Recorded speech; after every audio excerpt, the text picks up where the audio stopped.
Gente, bom dia. É, Hoje aqui a gente vai fazer um Conhecendo o PET. O Conhecendo o PET hoje vai ser com o Lucas Bispo, que foi membro do PET, foi aluno lá de graduação lá na UNB, fez mestrado lá na UNB, e mais tarde ele foi fazer doutorado no Japão, na Universidade de Tóquio, se eu não me engano. E hoje ele trabalha em Tóquio, ele está falando com a gente de Tóquio nesse momento, para compartilhar um pouco sobre a trajetória acadêmica dele, a trajetória profissional, falar de como a vida dele, né, assim, alguns aspectos que ele acha relevante para a gente. Assim, a ideia aqui, na verdade, é até mostrar como outros caminhos, às vezes, que o PET, ou até que o curso de Ciências Econômicas em geral, pode te levar, que às vezes você não tinha antecipado inicialmente, né? Lucas, assim, a gente passou algumas perguntas iniciais para o Lucas, ele vai começar conversando, se ele preferir, a gente vai também interagindo com ele, fica a seu critério. Tá bem. Podemos começar então? Sim? Tá bem. Bom, então, em primeiro lugar, bom dia, né, pessoal? E muito obrigado pelo convite. É uma alegria imensa estar fazendo parte desse encontro do PET, depois de quase 10 anos que eu fui membro do PET. E eu me lembro como se fosse ontem, né? Faz pouco tempo, quando eu estava participando do PET, aquelas salas do ICC, e participei justamente desse Conhecendo o Eco na época, né? Lembro de ter participado com o professor Rodrigo Penalosa, com a professora Adriana, e, poxa, super legal, né? Ouvir a história de quem está alguns passos a mais do que a gente. E, bom, claro que a minha bagagem ainda é curtinha, não se compara dos nossos professores, mas se puder compartilhar alguma coisa de útil, né, trazer alguma ideia para os colegas, vou ficar satisfeito.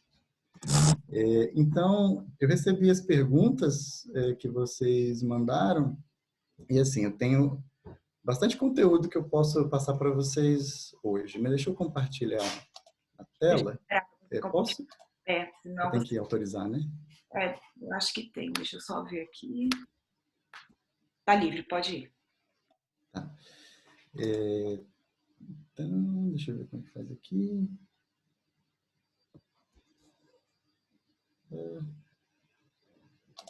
Aqui. Foi?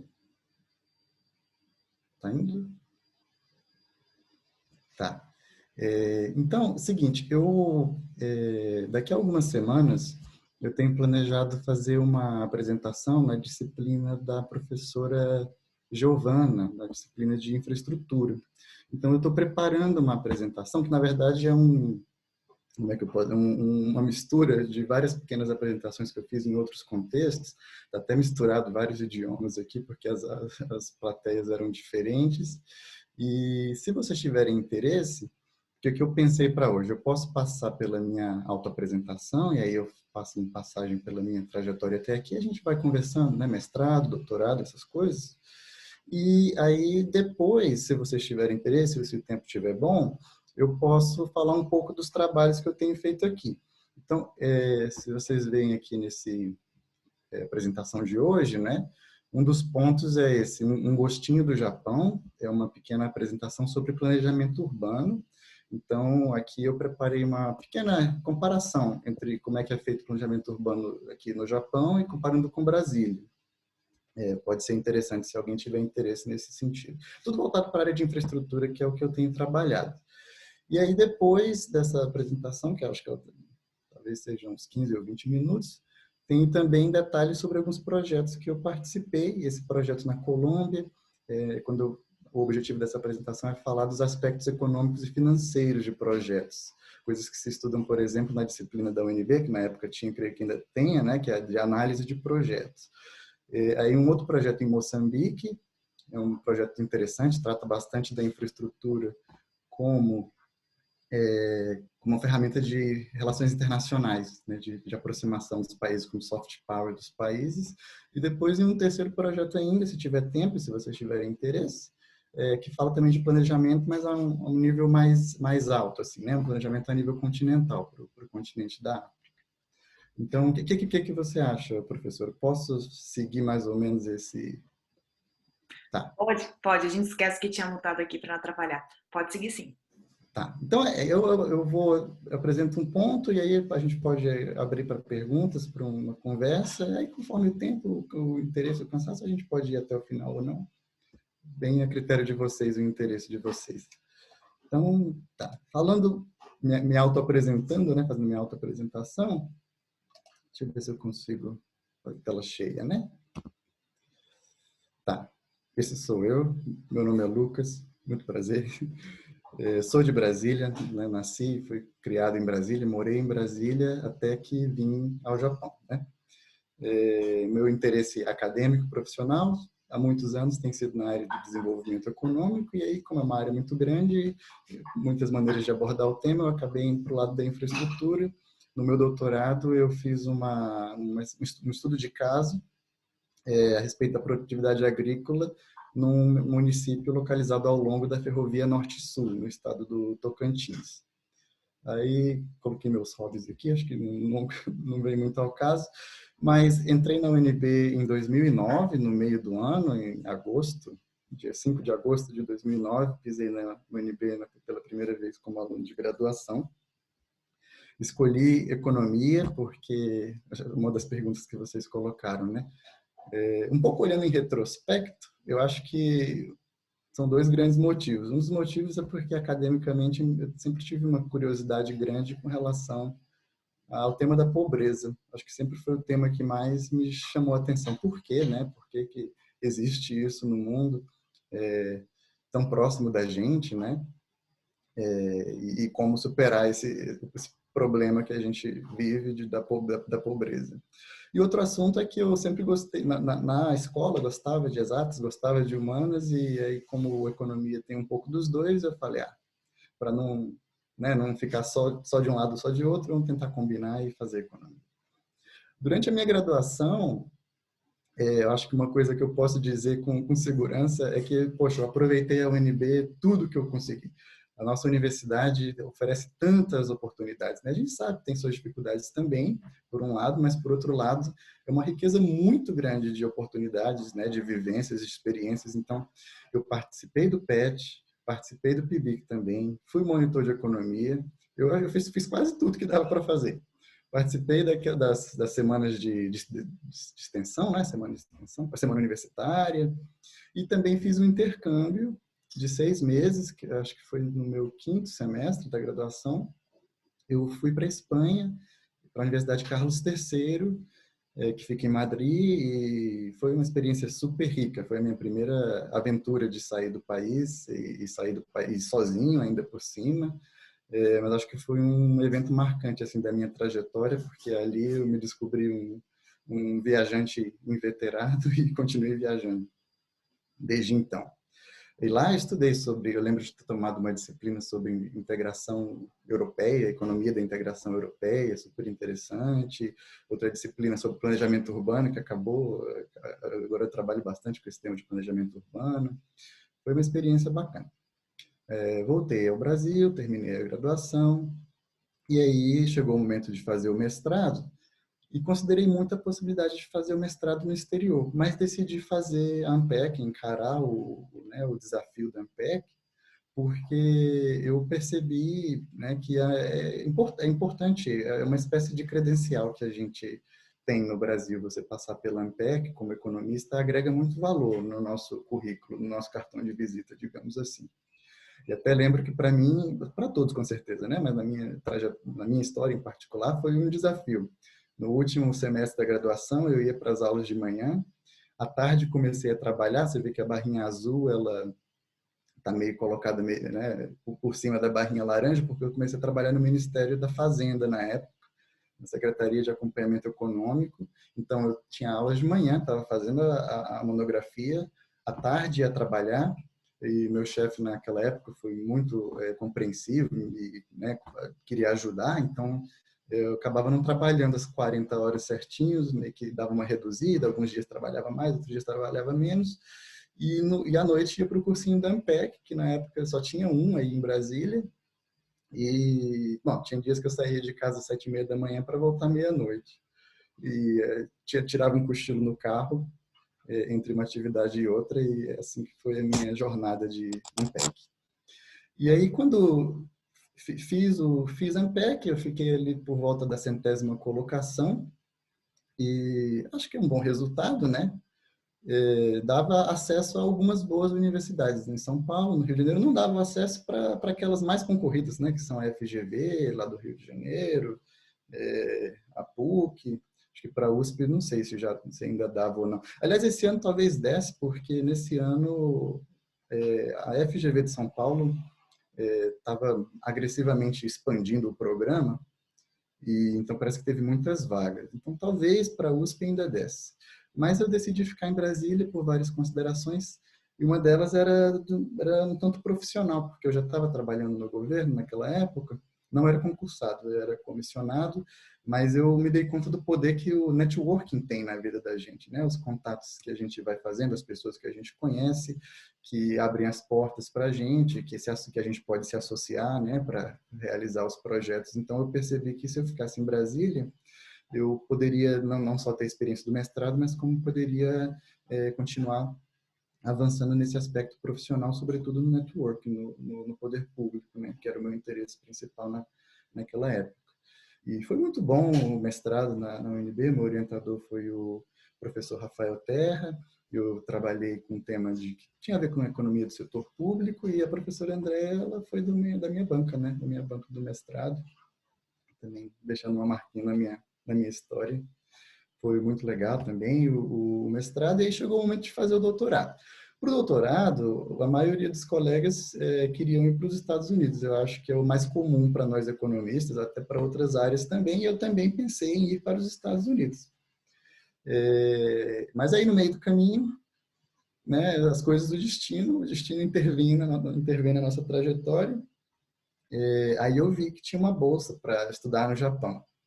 E resolvi me inscrever nessa bolsa sem intenção nenhuma de vir para o Japão. Né? Uma ideia que nunca tinha me passado pela cabeça.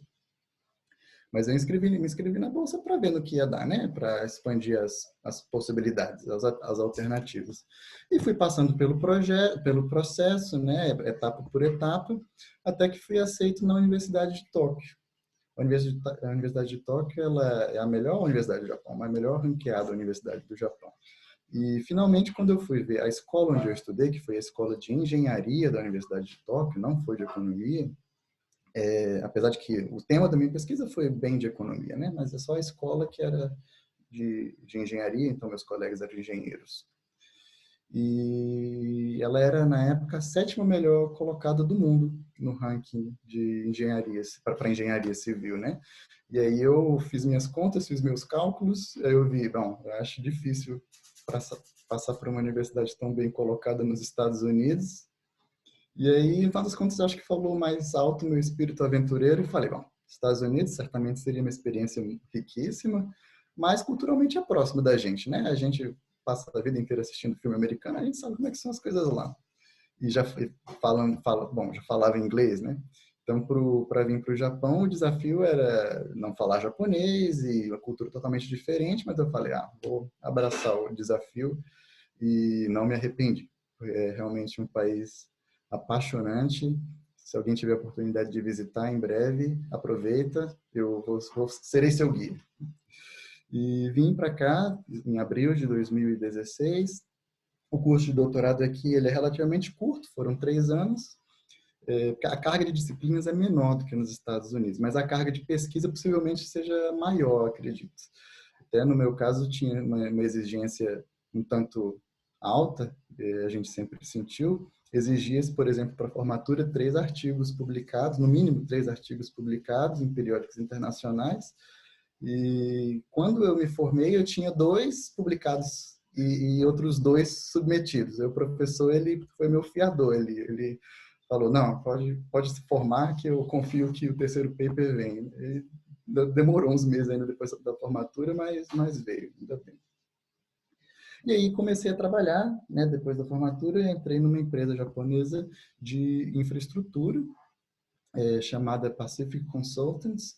É uma empresa que tem bastante história aqui no Japão, uma história até orgulhosa, assim, digamos, porque nós fizemos parte, né, ou seja, meus antepassados nessa empresa fizeram parte da construção da primeira linha de trem-bala do mundo, que liga a cidade de Tóquio às cidades de Kyoto e Osaka, aqui no Japão, dentre outras infraestruturas importantes, os maiores aeroportos do Japão, aeroportos em outros países da Ásia, na Tailândia, etc, etc, etc.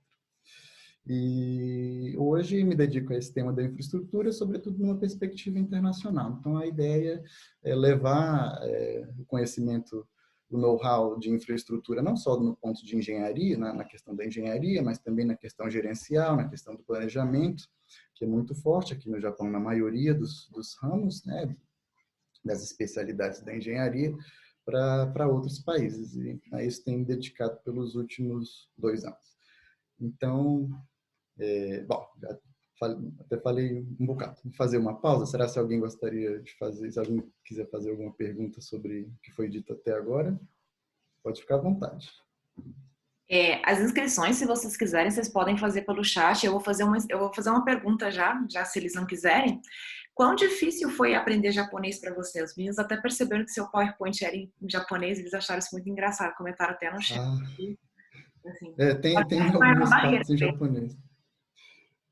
Gente, o que eu posso dizer é que não foi difícil, ainda está sendo muito difícil. É um dos idiomas mais difíceis que existe no mundo. Existe uma estimativa que eu vi há um tempo atrás do Departamento de Estado dos Estados Unidos, né, que é o Itamaraty dos Estados Unidos. Eles colocam lá quantas horas são necessárias para os americanos aprenderem idiomas estrangeiros. O português, o espanhol, o francês, que são idiomas latinos, eles estimam 480 horas de curso necessário para o diplomata ficar fluente, chegar a se tornar fluente nesses idiomas. Para o japonês, chinês, tailandês, alguns outros lá na lista, o tempo necessário estimado é de 4.800 horas, ou seja, 10 vezes mais do que para um americano aprender português. Então, isso dá uma dimensão do tamanho do desafio. Mas hoje eu consigo ler e escrever boa parte do que eu preciso e estamos aí, é um pouco de improviso, no dia a dia eu tenho que ir improvisando. Mas isso te atrapalhou para fazer o curso de doutorado? O doutorado foi totalmente em inglês. A universidade, acho que para mestrado e doutorado, todos os cursos que a universidade oferece, pelo menos os que eu tive conhecimento, eram em inglês. Afinal de contas, não tem outro jeito, né? Para se internacionalizar, para atrair estudantes estrangeiros, qualquer país que seja, tem que ser inglês. A gente não faz isso, né?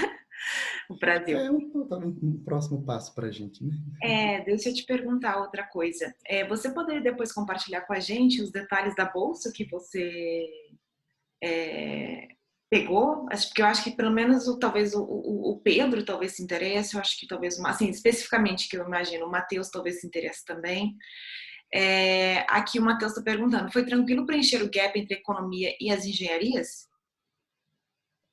Essa é uma ótima pergunta, né?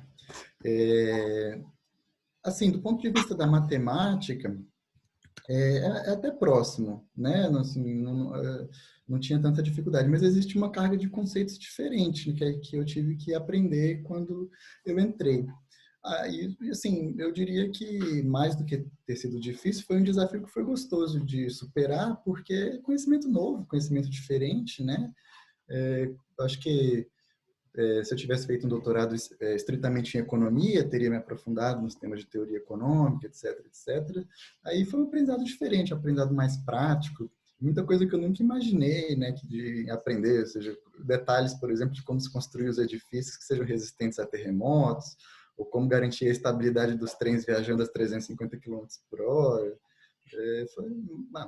É sempre um desafio, tudo é um desafio, mas superar os desafios é gostoso, né? Deixa eu te perguntar uma coisa também, né? Um pouco antes de você chegar ao Japão, você falou que você fez todo o seu mestrado acadêmico aqui no Brasil, né? Trabalhando, né? Como é que foi isso? Assim, você também achou isso muito difícil ou não? Porque bem ou mal o pessoal reclama muito, principalmente do primeiro semestre, primeiro ano do mestrado, né? E você, assim, fazer isso, assim, ainda mais da escolha voluntária de fazer isso trabalhando, eles estão, a maior parte não, mas muitos deles estão no último semestre exatamente nessa virada de Ampec, assim, se você também puder falar um pouco dessa experiência também. Sim, isso foi um tema que eu acabei passando batido. Não, mas na verdade não deu não. Quando eu comecei o mestrado, eu deixei o Ministério da Fazenda e eu me dediquei exclusivamente ao mestrado ao longo do primeiro semestre inteiro. Acho que não teria, pelo menos para mim, particularmente, não teria sido fácil conciliar, não? A carga de disciplinas não foi fácil. Me lembro de ter ralado bastante na parte de matemática, na parte de análise real. Até hoje tem os livros aqui guardados. Eu não consegui matar o livro me venceu, esse livro de análise aí. Eu trouxe porque um dia eu ainda tenho que derrotá-lo. E, e aí eu só voltei a trabalhar no governo no finzinho do segundo ano, perdão, no finzinho do segundo semestre, né? Finzinho do primeiro ano. Aí o segundo ano do mestrado, que foi dedicado a fazer a tese, aí eu estava trabalhando. O João e o Matheus, eles perguntaram duas coisas parecidas, aquilo. Como foi se adaptar culturalmente também? Ele disse que foi no Japão pensando nesse desafio. Quão desafiante foi essa adaptação? Novo país, novo idioma, novos costumes e até mesmo entre as pessoas no trabalho. Aí o Matheus coloca aqui. Além disso, você sentiu muita diferença entre a cultura acadêmica japonesa e brasileira? E aí alguém está fazendo um comentário aqui, porque eu estou chamando o Matheus aqui de Matheus, mas na verdade a gente chama ele de Iro, porque o Matheus, ele é descendente de japonês. Legal, ótimas perguntas. Culturalmente o desafio é muito grande e certamente seriam muitas horas para conversar, são muitas conversas seguidas para cobrir todo esse assunto, né? Mas trazendo um pouco para o lado profissional e acadêmico, talvez o desafio para nós brasileiros é porque é um país extremamente formal e a hierarquia é extremamente rígida. Então, é muito fácil para nós estrangeiros cometermos todo tipo de gafe com o nosso jeito de ser, né? Então, acho que ao longo do tempo, bom, Deus sabe quantas gafes eu cometi, porque muitas vezes a gente nem percebe, né? Então, teve esse desafio. Aí, claro que existe também o desafio da comunicação, que a gente vai vencendo de pouquinho em pouquinho, né? Mas eu diria que essa questão da formalidade, o jeito correto de fazer as coisas, para tudo existe um jeito correto de fazer as coisas, não é nada fácil de superar.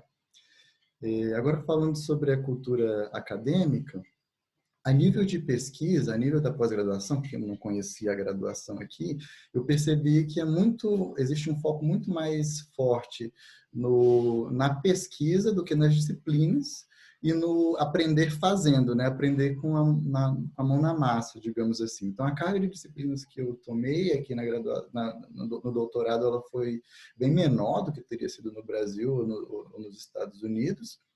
Mas a carga de pesquisa ela começou desde o primeiro dia. No primeiro dia já estava conversando sobre pesquisa. Nos Estados Unidos, muitas vezes você passa 2 anos fazendo disciplina, depois vai qualificar para começar a sua pesquisa a partir de então. Eu comecei a pesquisa realmente a partir do primeiro dia. Então, aquilo que eu aprendi, as técnicas que eu aprendi, a minha monografia ela foi muito... ou seja, teve coleta de dados, teve análise de dados econométrica. Então, foi o quê? Eu fui aprender os métodos que eram necessários para resolver os problemas que eu fui encontrando ao longo da minha pesquisa. Então, eu acho que isso é até bastante eficiente, digamos assim. Eu aprendi o que eu precisava para responder as perguntas a que eu me propus.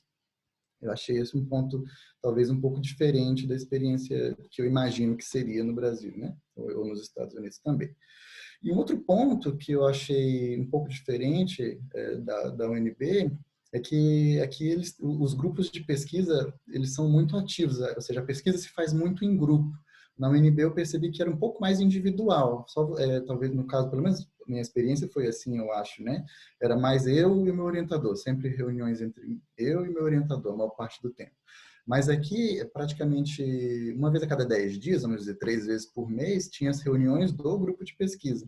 Então, a gente estava constantemente apresentando o nosso progresso para o grupo e coletando as impressões e dicas, né, que as pessoas, que os outros colegas tinham. Então, o trabalho de pesquisa se tornou mais coletivo, digamos assim. E os meninos perguntaram aqui também, pelo menos deixaram um comentário que eu vou transformar numa pergunta, como é que é a relação entre o professor e o aluno, entre o orientador e o estudante, como é que funciona aí você, assim, você teve a sua experiência de mestrado aqui, então você tem uma experiência de pós aí também para poder comparar? O que que eu posso dizer? Eu acho que para nós aqui, o orientador ele se torna quase um pai. Até sendo um estrangeiro, né? Não que no Brasil o orientador não cuide da gente, né? Mas é porque aqui a gente está mais vulnerável, passa por outros desafios, e o orientador é sempre a pessoa que a gente vai pedir socorro, né? Quando não tem outra alternativa. Então eu desenvolvi um sentimento de gratidão e respeito imenso pelo meu orientador, né? Não aponto isso como diferença com relação ao Brasil, não. Só um comentário que Não, eu acho que é queria até fazer. interessante você falar isso quando você coloca a questão da formalidade e, ao mesmo tempo, a questão do acolhimento. Isso eu acho bem legal. Isso foi uma coisa que eu tive que aprender, porque a gente, com formalidade, a gente acho que tende a separar as pessoas, né? Mas isso está mais na nossa cabeça. Os professores, eles se colocam numa posição assim, eles saem completamente como é que eu posso dizer, da rotina deles para ajudarem a gente. Teve uma vez no meu doutorado, de muitas histórias que eu poderia contar, que o professor estava tentando me comunicar, me passar as instruções para fazer uma apresentação, e eu não estava entendendo, eu acho que não estava dando certo. Ele repetiu inúmeras vezes e parece que eu não estava captando onde é que onde é que estava o pensamento dele. E eu acho que ele já estava ficando até frustrado, né? Mas eu vi que ele respirou, segurou, porque eu acho que não queria dar a impressão de que estava ficando bravo, né? E aí o que que ele fez? Ele marcou um dia de manhã, nossas reuniões normalmente duravam 1 hora. Essa vez ele marcou uma reunião de 4 horas, de 8 da manhã ao meio-dia. E aí eu fui à sala dele nesse dia e ele fez a apresentação, slide por slide, frase por frase, ele fez e eu fiquei assistindo ele fazer a apresentação que eu ia fazer, ele fez durante 4 horas, eu fiquei só assistindo, porque ele viu que explicando com palavras e não estava entendendo, então ele falou, bom, tem que pegar pela mão e mostrar como faz. E, bom, depois desse dia eu aprendi. Então eu desenvolvi esse sentimento, assim, uma gratidão muito grande. O João, ele perguntou também, ele queria saber como está sendo, assim, como tem sido viver a pandemia aí no Japão. Olha, a pandemia aqui no Japão, bom, eu não sei como é que está sendo viver ela aí. Eu vejo as notícias e converso com a minha família, mas, bom, olhando os números, aqui os números são muito pequenos, né? Uma pequena fração. Não sei se o número de casos, o número de mortes chega a 1% do que é aí no Brasil, né? Agora, o que eu percebo é obediência. O povo japonês é extremamente obediente, pensa no coletivo antes do individual. Então, primeiro dia, o governo falou, não é nem ordem, aqui eles são sempre pedidos, né? O governo pediu para usar máscara, no outro dia não tinha ninguém sem máscara. Então, eu acho que, né, eu não sei, não sou especialista nessa área, eu acho que eles tiveram muito sucesso comparado a nós em controlar a pandemia no início, né? Até recentemente eu vi uma notícia dizendo que fizeram aquele estudo por amostragem da população e viram que menos de 1% da população japonesa tinha tido contato com o vírus. Em outros países, eu lembro de ter visto, já faz alguns meses, já não são dados atualizados, mas no UK, né, Reino Unido, parece que chegava a 20, mais de 20%. Então, claramente, o vírus aqui ele se espalhou com muito menos velocidade, portanto, com muito menos interferência sobre as nossas vidas diárias, né? Eu acredito. E o João, assim, tem mais uma pergunta que eu acho que ela é bem não acadêmica, aí a gente pode prosseguir para outra parte de infraestrutura, acho. Qualquer coisa a gente volta nas perguntas no final. Quer dizer, o Matheus fez mais uma. Então, deixa eu fazer essa acadêmica antes de fazer a última, né? Porque o João queria saber como é que é jogar voleibol aí também, se você joga. Desde que eu comecei a trabalhar, não tive mais tempo para nada. Mas quando eu era estudante, eu morava num dormitório de estudantes. Era um local super legal. 1.000 pessoas morando lá e praticamente 100 nacionalidades representadas. Então, era sempre as Nações Unidas na quadra. E jogava bastante. Acho que teve um tempo que eu jogava uma vez por semana, né? Poxa, era o máximo.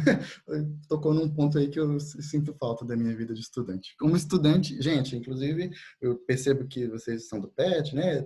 Acho que muitos têm interesse em mestrado. recomendo fortemente, a vida de estudante é melhor do que a vida de trabalhador. Você vai ter que trabalhar por 40 anos depois, né, que se formar. Então, estuda mais um pouquinho, aproveita. O Ira, ele está perguntando aqui como é que é o prospecto de quem faz doutorado, tanto em economia quanto em outras áreas, em questão de emprego. Costuma-se ganhar só dentro da academia ou só fora? Como é que... Aí, eu imagino que no Japão, né? Ou pelo menos assim, para quem se formou no Japão. Se você falar em outros países, eu acho que varia muito de país para país, né? Mas no Japão eu diria que é 50-50, né? 50% dos meus colegas que ficaram no Japão, acho que foram para o mercado, para empresas de consultoria, como é o meu caso, institutos de pesquisa privados. Bom, a pesquisa privada aqui é muito forte, né? Todas essas empresas, a Toshiba, Toyota, contrata pesquisadores de todas as áreas, por exemplo, Sony, Panasonic, as empresas eletrônicas, né? E outra metade foi para academia. Mas eu acho que em qualquer lugar do mundo, a grande questão é que quando você escolhe seu doutorado, é interessante escolher alguma coisa que pareça que tenha valor de mercado, né? Que te abra a porta, tanto de permanecer na academia, quanto de ir para o mercado. Então, acho que essa é uma dica que, onde quer que você estude, interessante de pensar. O que é que, de repente, as empresas privadas podem ter interesse, né? Que tipo de habilidades podem ter interesse no mercado? Acho que é importante se considerar.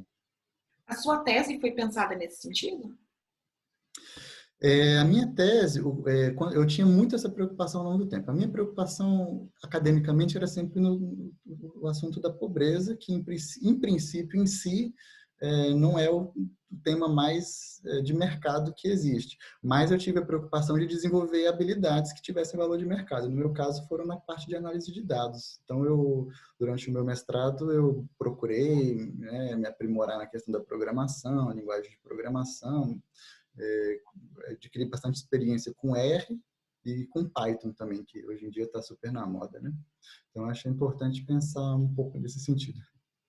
Eu acho que a gente pode passar para essa parte que você já tinha preparado da apresentação, porque aí a gente até conhece mais a sua vida, sua trajetória profissional sua também. Sim, acho que dá para ver bastante do que eu tenho feito. E só mais um comentário, né?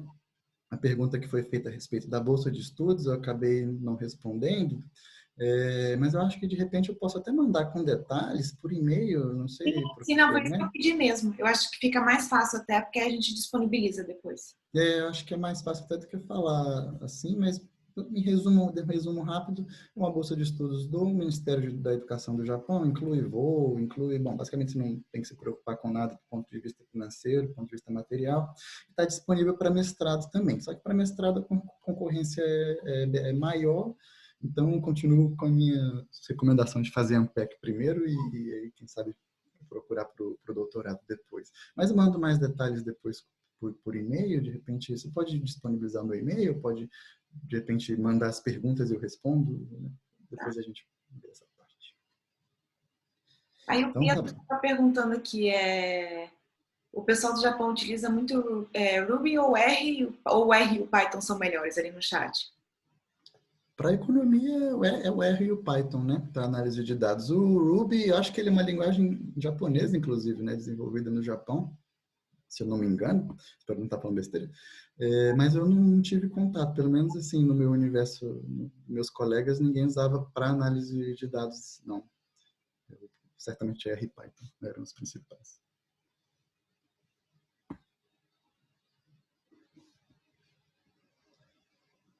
Tá bem, então posso Pode seguir? prosseguir, pode Ah, prosseguir. tá bem.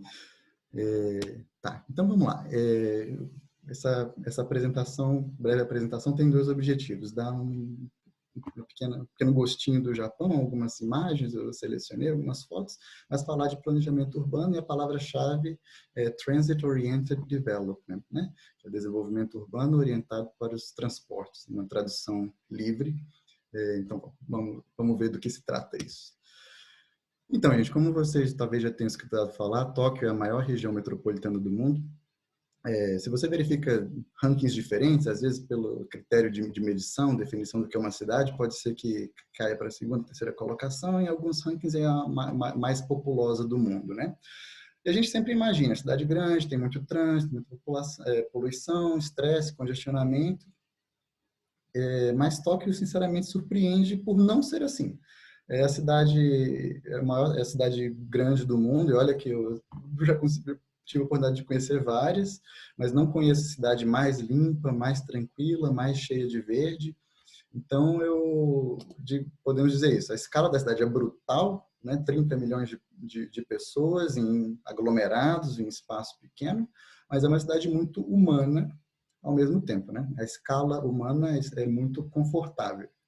Aqui, para vocês terem uma ideia geral de como é a estrutura da cidade, logo no centro você tem essa área verde que é o Palácio Imperial. Palácio Imperial que abre uma vez por ano, é possível ir até lá dentro, não sei, acho que não é dentro do edifício, mas chegar bem pertinho do edifício e dar tchauzinho para o imperador. Não tive essa experiência ainda, mas quem sabe em breve. Você tem 3 grandes distritos de negócios em Tóquio, que são a região ao redor da estação de Tóquio. Nessa imagem você pode ver que tem, como é que eu posso dizer? Não sei se vocês veem meu mouse, mas vocês veem que tem cubos maiores aqui, porque são edifícios grandes, edifícios de empresas. Eu vou mostrar com uma foto logo em seguida. E tem as estações de Shibuya e as estações de Shinjuku, que são lugares bem importantes do Japão. Tem bastante fotos também, informações, curiosidades para mostrar para vocês. E Tóquio, ela está numa região que no Brasil a gente poderia chamar de estuário, né? Uma região de vários rios. Então, nessa imagem não se vê muito, mas a cidade é toda cortada por pequenos rios, alguns já subterrâneos, outros canalizados, mas é muita água na cidade, né? Aqui uma vista do Palácio Imperial com o distrito financeiro de Tóquio ali atrás. Minha empresa não é visível dessa foto, mas está bem próximo desse local. Aqui tem grandes empresas de consultoria, essas famosas de negócios, por exemplo, PwC, McKinsey, muitas empresas de tecnologia, muitas empresas estrangeiras ficam aqui nessa região.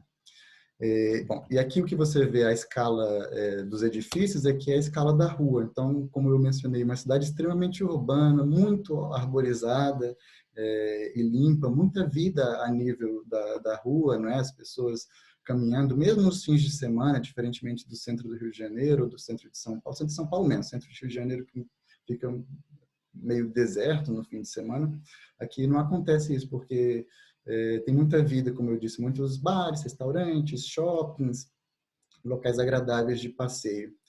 Então, na minha opinião, Tóquio, não somente Tóquio, mas outras cidades japonesas também, outras cidades de escala global, como é o caso de Osaka e outras não tão grandes assim, mas também grandes, redefine o conceito de grande cidade. Você caminha por essas ruas e não escuta trânsito, não é muito tranquilo, é como andar por um parque gigantesco de 30 milhões de pessoas.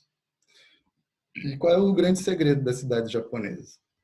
Certamente não é só um deles está nisso aqui, que vocês já devem ter ouvido falar, a rede ferroviária mais extensa do mundo. Se você olhar só o metrô, algumas cidades têm metrôs mais longos, mas em toda a região metropolitana, 158 linhas ferroviárias. Consegue imaginar isso? É uma densidade ferroviária tamanha, realmente não precisa de carro, que é trilho para todo lado. 48 operadores, 4.714 quilômetros, 2.210 estações. Dentro de Tóquio, 2 empresas independentes de metrô. Curiosamente, uma delas uma empresa pública, o metrô de Tóquio, uma empresa privada, que é Toei Subway, né? O nome da empresa. E aqui uma observação muito interessante, inclusive motivo de pesquisa dos colegas que trabalham do ponto de vista mais gerencial da infraestrutura, porque demonstra o quê? Não existe mágica numa empresa privada ou numa empresa pública que garanta a qualidade do serviço e a eficiência. Nós temos aqui uma empresa privada, uma empresa pública, ambas oferecendo serviço de qualidade mundial, da melhor qualidade possível, que se pode imaginar basicamente, e uma não é melhor do que a outra por ser público ou por ser privado, né? Aí, bom, como economista, bons economistas que somos, lá, como era o princípio número 1 do Mankio, é que os agentes são movidos a incentivos, né? Então, não é ser público ou ser privada não é sinônimo de ter os incentivos corretos. Esse aqui é o interior de um dos trens, né, uma das linhas do metrô de Tóquio, para dar uma vista de como é. Em geral, é assim. O estofado varia conforme a linha, conforme a cor da linha, mas, de modo geral, essa é a impressão, né, geral da coisa. E sempre muito limpo. Agora, superlotação. O Japão é famoso por isso, né? Existe superlotação? A resposta é sim, existe.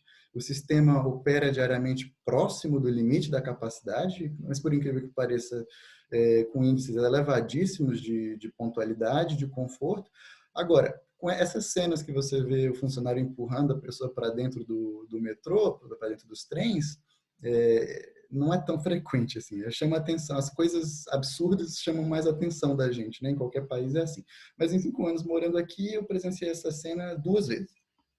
Não é tão frequente assim. Também depende um pouco da linha, e se acontece, por exemplo, eventualmente acontece algum acidente, acontece algum problema na operação de alguma linha, atraso nos trens, aí pode ser que a lotação aumente e aí esses funcionários são chamados à ação, mas não é nada frequente. E uma curiosidade, como é um estereótipo japonês, que é bem verdade, eu assino embaixo, aqui na foto da esquerda vocês podem ver, né, que apesar da situação aí, os funcionários empurrando os passageiros para dentro, o pessoal que está esperando o próximo trem está ali, né, organizadinho, fazendo a fila, bonitinho, né, bem japonês. Por curiosidade, o padrão, né, de modo geral, é que as composições ferroviárias têm 10 vagões de 20 metros, carregam cerca de 30 mil pessoas, 3 mil pessoas confortavelmente, mas varia também, tem composições menores, de 6 até de 16 vagões, eu já vi. Né? Composições de 16 vagões são muito compridas, 320 metros quadrados, 320 metros de comprimento. Então, é metade do comprimento do ICC, né? do minhocão, a metade dele ser um trem só, chama a atenção. E o atraso, né, o tempo entre os trens, normalmente é inferior, na hora de pico, as linhas mais movimentadas, chega a ser inferior a 90 segundos. Então, é praticamente uma esteira rolante, né? Chega um chegando, um saindo, outro chegando, um saindo, outro chegando. E, por curiosidade, o metrô do DF opera com composições de 4 vagões, cerca de 20 metros também, então são 80 metros de comprimento. Eu medi aqui no Google Earth, para vocês verem. Então, aqui a estação japonesa, 214 metros de comprimento, né? Um desenho para 10 vagões. E a estação Asa Sul do metrô, 95 metros de comprimento. O trem em si é um pouco menor, cerca de 80 metros, tem uma sobra para os dois lados. E uma composição do metrô DF carrega cerca de 1.000 pessoas confortavelmente. Estação de Shinjuku, ponto importante de Tóquio, que eu mostrei brevemente alguns slides atrás, é a estação ferroviária mais movimentada do mundo, que eu me lembro, não sei se são 25, 26, por aí, plataformas, você pode separar 26 trens ao mesmo tempo. Né?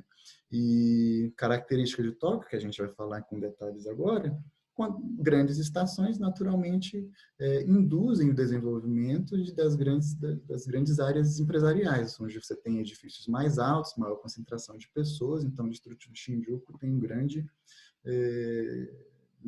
distrito empresarial. E também, como eu mostrei antes, né, com a característica de ter uma vida cultural sempre rica, alegre, de noite, de dia, sempre gente caminhando, né? E também um dos metros quadrados mais caros do mundo.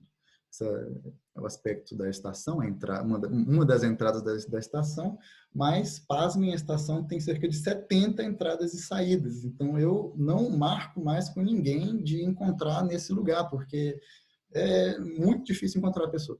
Muito fácil de se perder. Com 70 entradas e saídas, não quero mais ir lá. Mas tem vontade de ir lá, porque é divertido. Esse aqui é um distrito de vida noturna, digamos assim, né? Mas de vida diurna também. Próximo à estação de Shinjuku, você vê, né? Sempre muita luz.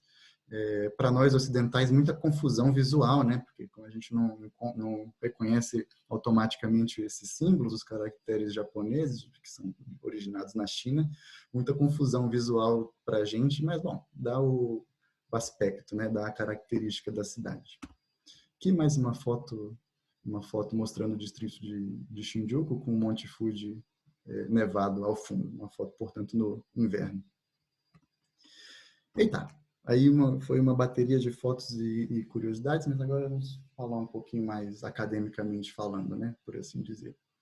Então, o planejamento urbano no Japão, ele de modo geral recebe esse nome, de desenvolvimento urbano orientado para os transportes. E o que é? É o princípio fundamental do planejamento urbano, né, nas cidades aqui, e ele resulta de uma busca que é até uma questão cultural, que é a busca da eficiência dos deslocamentos. Então, o objetivo geral é como se existisse uma função, uma otimização a nível nacional para minimizar o tempo do deslocamento, minimizar o comprimento que se tem que caminhar entre dois pontos. Poderíamos pensar dessa maneira. Mais esquematicamente falando, o TOD, né, Transit Oriented Development, tem dois grandes pilares. O primeiro deles é esse, importante, é o desenvolvimento integrado do espaço urbano, aí compreendido residências, comércios, empresas, parques, etc., ao sistema de transportes que o conecta. O que quer dizer desenvolvimento integrado? Vamos defini-lo falando do que é um desenvolvimento desintegrado. O desintegrado seria o quê? Acontece com frequência, né, a gente conhece no Brasil, é você construir um bairro, ou no Brasil muitas vezes só o que se faz é traçar as ruas, chamar isso de um bairro feito, e depois que as pessoas vão lá morar, é que vem-se a preocupação. Opa, tem gente morando ali, vamos colocar uma linha de transporte, né? Normalmente as pessoas ainda têm que ir brigar, e tem que ir o DFTV, tem que ir a televisão para mostrar que está faltando ônibus no bairro tal, que é para o governo reagir e servir né, o bairro com o transporte necessário e outros serviços públicos também, né? Saúde, educação, normalmente que vem sempre com algum atraso no desenvolvimento das nossas cidades. No caso inverso também pode acontecer. Constrói-se uma linha de transporte conectando nada ao lugar nenhum, e aí depois, quando você tem ali um sistema deficitário, né, ônibus, trens, metrôs, com menos passageiro do que deveria, do que se esperava, e aí que aí vai desenvolver a parte urbana para que tenha gente morando ao longo da linha. Então, isso aí foi o desenvolvimento desintegrado. O desenvolvimento integrado, portanto, é o contrário. Vai fazer um bairro, já faz o bairro, calcula quantas pessoas vão morar ali e serve ele com um sistema de transportes necessário. E agora o pilar número 2, que é fundamental também, é o alinhamento econômico e financeiro das empresas de transportes e do setor imobiliário. Então, muitas vezes, o que a gente vê aqui é que é a mesma empresa. A empresa que opera o trem, ela é a empresa que constrói, muitas vezes, que desenvolve as cidades ao redor das estações. Isso é muito interessante. Guarda essa ideia aí que eu vou desenvolver ela um pouquinho mais ali mais adiante. E sobre esses dois pilares, 8 palavras-chave: espaços caminháveis, espaços cicláveis na bicicleta, espaços conectados, transporte coletivo, obviamente, uso do solo misto, muito importante. Então, você não tem áreas que só pode ter casa, áreas que só pode ter empresa, setor que só pode ter isso, setor que só pode ter aquilo. Uma palavra importante, um conceito importante é o uso misto do solo. Você constrói tudo próximo, né, para que as pessoas não tenham que se deslocar de uma área para outra. Se a pessoa vai trabalhar, ela vai trabalhar ali, muitas vezes, quem sabe caminhando, vai fazer as compras da semana, né, comprar comida, tem ali tudo próximo, não precisa se deslocar por grandes distâncias. Como eu falei, a busca da eficiência, quando pensado do ponto de vista dos transportes do planejamento urbano, consiste em colocar as coisas próximas. Densidade e aglomeração. Cidade é densidade. Todo o sentido econômico de se ter uma cidade é ter as pessoas, os serviços, né, os produtos próximos. Então, a aglomeração, a densidade é bom, né? É bom para a cidade. O espaço urbano compacto e versátil, que é meio que consequência desses outros pontos. Então, a reflexão da apresentação, como é que será que Brasília se compara a Tóquio em termos de TOD? Né? Vamos pensar brevemente sobre isso. Aqui uma breve apresentação visual desses conceitos, né? Então, aqui em cima a gente pode ver o que é uma cidade dispersa, uma cidade mais concentrada. Logo abaixo, o uso misto do solo. Você tem residência, tem comércio, tem empresa institucional, governo, serviços públicos, tudo próximo. Densidade. né? É bom ter densidade, porque densidade gera economias de escala. Se você constrói um restaurante próximo de tantos prédios, imagina quantos clientes você vai ter. Agora, se você constrói um restaurante numa área que é uma área de edifícios baixos, de residências, né, cobrindo uma mesma área, vamos imaginar 1 km², um raio de 1 km, você vai ter muito menos clientes em potencial. Então, perde-se economia, né? Perde economia de escala. Então, só uma apresentação visual desses conceitos. Agora, voltando àquele conceito que eu tinha mencionado da integração econômico-financeira. Essa imagem, ela diz tudo. Vocês observam aqui à esquerda da imagem, o trem, ele literalmente entra dentro do prédio. A integração é tamanha que o trem entra dentro do edifício. E o edifício é um shopping. E a empresa que administra o trem é a mesma empresa que administra o shopping. Então, por que isso é inteligente? Porque o sistema de transportes tem externalidades, né? Causa externalidades positivas sobre o espaço. E outros negócios também causam externalidades positivas, em particular sobre o sistema de transportes. Então, o trem que leva os clientes ao shopping e o shopping atrai os passageiros para o trem. O fato de você ter tudo tão próximo garante a ocupação do sistema de transportes, mantém o sistema de transporte sempre operando com alta, né, alta ocupação, o que tem o benefício de ajudar a reduzir os custos de transporte, né? E do ponto de vista do shopping, é a mesma coisa. Fica fácil dos clientes irem para o shopping. Sendo a mesma empresa, essa externalidade que você poderia estar causando sobre outras empresas acaba sendo capturada por uma empresa só, e isso facilita muito o financiamento do investimento. Então, qualquer lugar do mundo, você construir uma linha de metrô, uma linha de BRT, custa muito dinheiro, falta dinheiro. Normalmente falta dinheiro, né? São poucos os lugares do mundo que podem dizer que estão sobrando dinheiro. É Dubai, né, e pouco mais. Para os lugares, para os réis mortais, é bom usar o dinheiro de maneira inteligente. Então, uma maneira de fazer isso é justamente alinhar a empresa de transporte com a empresa de desenvolvimento urbano. E ainda por cima você observa aqui, logo abaixo, existe abaixo da linha do trem, existe também uma estação de metrô, portanto, a integração multimodal, né? E a rede de calçadas, basicamente, garante que as pessoas possam deslocar para qualquer lugar sem a necessidade de transporte individual. Esse local é a estação de Shibuya, apesar de que a estação é bem antiga. É uma foto famosa. Esse local é conhecido como o cruzamento mais movimentado do mundo. Frequentemente, quando tem notícias do Japão, os repórteres da Globo fazem a notícia daqui, né? Desse local. Então, mais uma breve reflexão. Nessa imagem, eu tirei essa imagem de 45 quilômetros de altitude, né? Aí no Google Earth. Tá mais ou menos mostrando Tóquio aí. 30 milhões de pessoas nessa imagem. Olha, observa a densidade, né? Agora, para fins de comparação, vamos ver a cidade de Brasília. Na mesma foto, na mesma altitude semelhante de 45 quilômetros, né? Então, a gente observa, poxa, 10 vezes menos gente. Claro, a cidade é menor, a princípio, nada de errado com isso. Mas, acho que, será se a mancha urbana de Brasília ocupa mais ou menos 50%, mais ou menos, dessa imagem?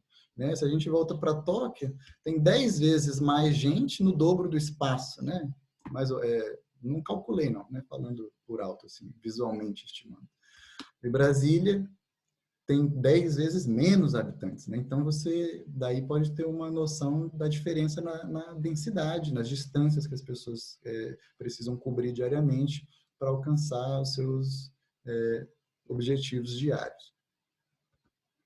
E aí, para ilustrar essa questão dos espaços, os amplos espaços, eu selecionei 3 pequenas áreas de Brasília para a gente pensar sobre o significado que elas têm para a cidade, né? Então, a primeira, essa região logo atrás do Congresso.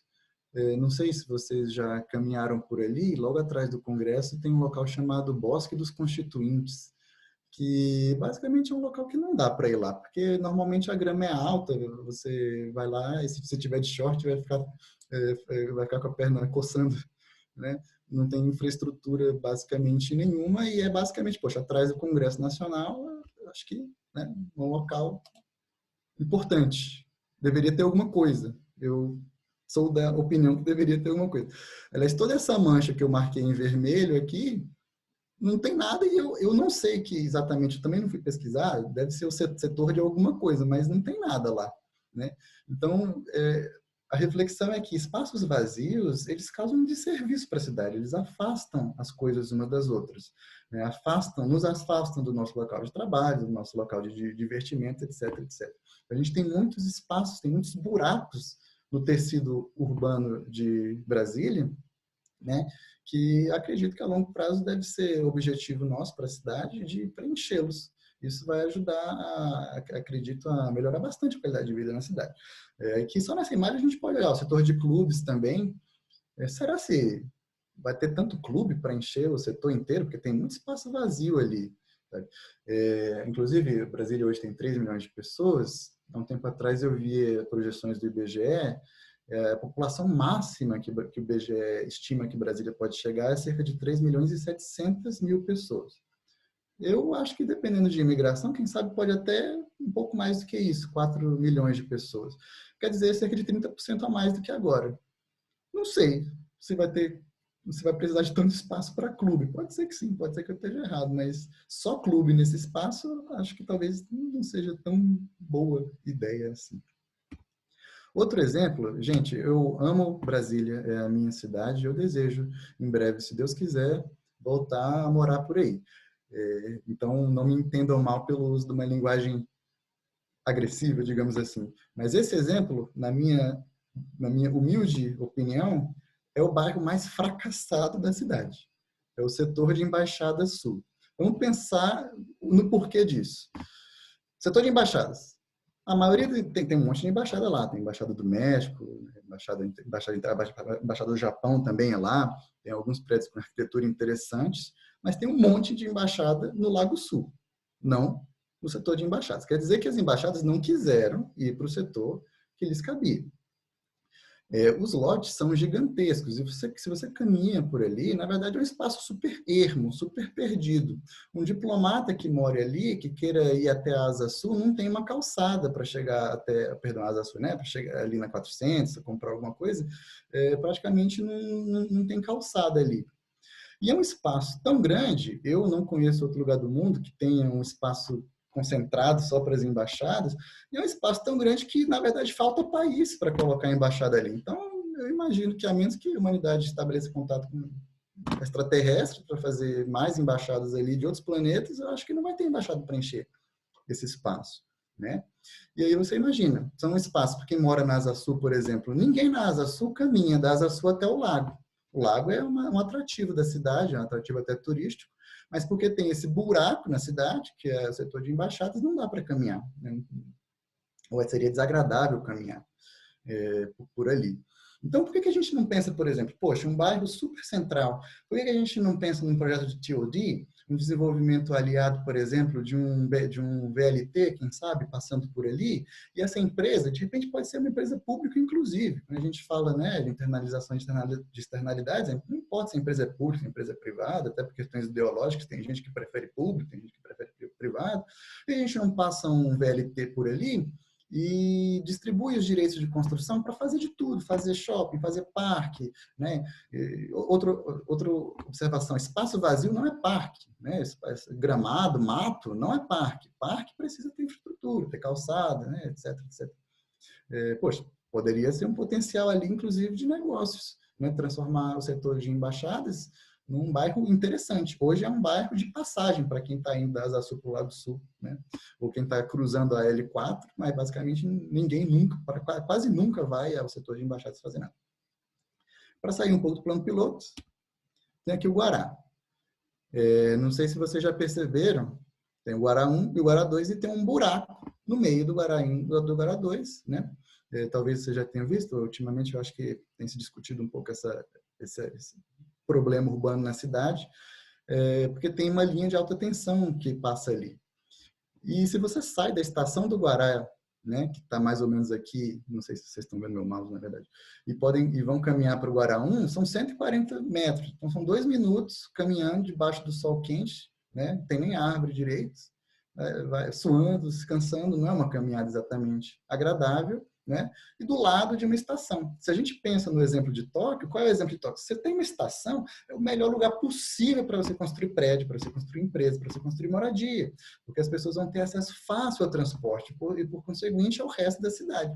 Mas aí, em Brasília, nós temos a estação e ao redor da estação, mato, né? Poxa, dentro da lógica do TOD, do Transit Oriented Development, não faz sentido. Já existem projetos para essa região aqui, eu acho que é aquela que eu ouvi falar, né, o projeto do Avenida das Cidades, que pretende colocar, enterrar os cabos de alta tensão e fazer uma pista ali. Não é tão TOD assim, porque melhor seria se fosse um corredor de transporte coletivo, né? Eu entendi, eu não sei se eu estou enganado, mas entendi que basicamente é uma estrada para carros, né? Bom, é melhor do que nada, eu diria eu que é melhor do que nada. Então tá, foram alguns exemplos aí, né? Esse slide, na verdade, eu não tive tempo de fazer.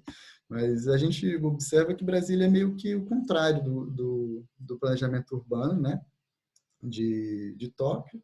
Mas aí eu deixo uma pequena questão e uma pequena reflexão. Será que é possível o TOD em Brasília? Né?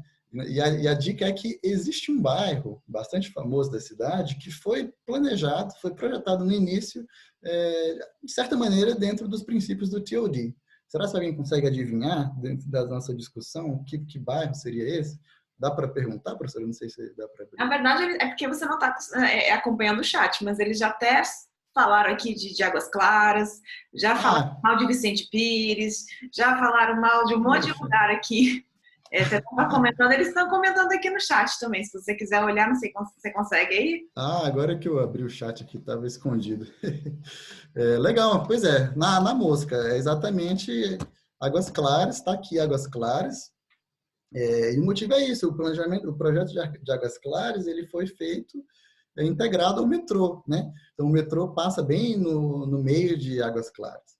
E a gente sabe que, infelizmente, o que aconteceu isso, né? O nosso poder público não soube resguardar o interesse coletivo e acabou subvertendo o projeto original, e aí a gente acabou tendo uma densidade que a cidade não foi planejada para comportar, né? Claro que a aglomeração é bom desde que a cidade comporte. Então, ali, infelizmente, a questão do trânsito é um problema de difícil solução, até com a tecnologia atual é um pouco difícil de solucionar. Mas olha só, como que tem um TOD já planejado aqui no início, né? Aqui eu marquei em vermelho um raio de 400 metros ao redor das estações. 400 metros, gente, 5 minutos de caminhada. No Japão, uma coisa que esteja 5 minutos, um apartamento, né, que esteja 5 minutos da estação é super valorizado. As pessoas querem morar pertinho da estação. Então, olha só como é que Águas Claras, boa parte da estação está a 5 minutos da estação, super conveniente. A linha amarela marca 800 metros. São 10 minutos de caminhada até a estação. Ainda super tranquilo, super conveniente. Praticamente toda a cidade bem servida, né, de transporte de qualidade, que é o metrô. Tem ainda a estação aqui de cima, né, que é a estação... Qual é? Arniqueiras. Arniqueiras, concessionárias. Concessionárias, né? Pois é, eu não marquei o raio dela, mas também aí faz parte do projeto. E aqui marcado em vermelho é justamente esse buraco, esse aqui que percorre o DF inteiro, né? Saindo aqui de Águas Claras vai dar no Guará, que é aquela linha de alta tensão. E aí você tem também, de novo, em Águas Claras, a parte dos prédios e a parte das casas, né? E esse buraco ermo no meio, que eu passando ali de carro, me lembro que tem entulho e tal, no meio da cidade. A cidade fica, né, sei lá, desconjuntada, por assim dizer. Então, resumindo, né? Acho que falei demais, peço perdão desde já. Economia de aglomeração, da lição japonesa para Brasília. As economias de aglomeração são um princípio fundamental das cidades. É o que faz as cidades funcionarem, é o que faz as cidades serem convenientes, é o que faz com que a humanidade tenha preferido morar em cidades do que na zona rural, porque cidades trazem conveniência, né? Portanto, espaços vazios no meio da cidade, elas atrapalham a cidade, né? Então, a gente deve tentar pensar justamente como encher esses buracos. Para esse 1.700.000 ou 1 milhão de pessoas que Brasília ainda deve comportar, segundo as projeções mais recentes, vamos pensar em fazer bairros não lá longe, a 30 quilômetros, 40 quilômetros, vamos encher esses buracos no meio da cidade, né? Para que a pessoa não tenha que se deslocar tanto para chegar nos lugares, e isso é bom para todos. Agora, por fim, uma reflexão que eu acho interessante para o nosso caso é o seguinte: o desenvolvimento urbano não pode ser exclusivamente público, não pode ser exclusivamente privado. Por quê? O imperativo do lucro, a busca do lucro, a necessidade de lucro, porque uma empresa privada que não lucra morre, então é uma questão existencial para ela, né? Portanto, o imperativo, ela impõe disciplina aos projetos, que quando são puramente públicos, frequentemente carecem de racionalidade. Então é aí que a gente tem os elefantes brancos que nós bem conhecemos, projetos públicos que são muito custo e pouco benefício. Uma empresa privada não faz esse tipo de coisa porque morre. O governo não morre, né? Ele sangra a população devagarzinho, mas não morre. Agora, pelo outro lado, o imperativo do bem comum impõe disciplina aos projetos que, quando puramente privados, frequentemente trazem sérias externalidades negativas. Ou seja, quando o interesse privado se sobrepõe ao público.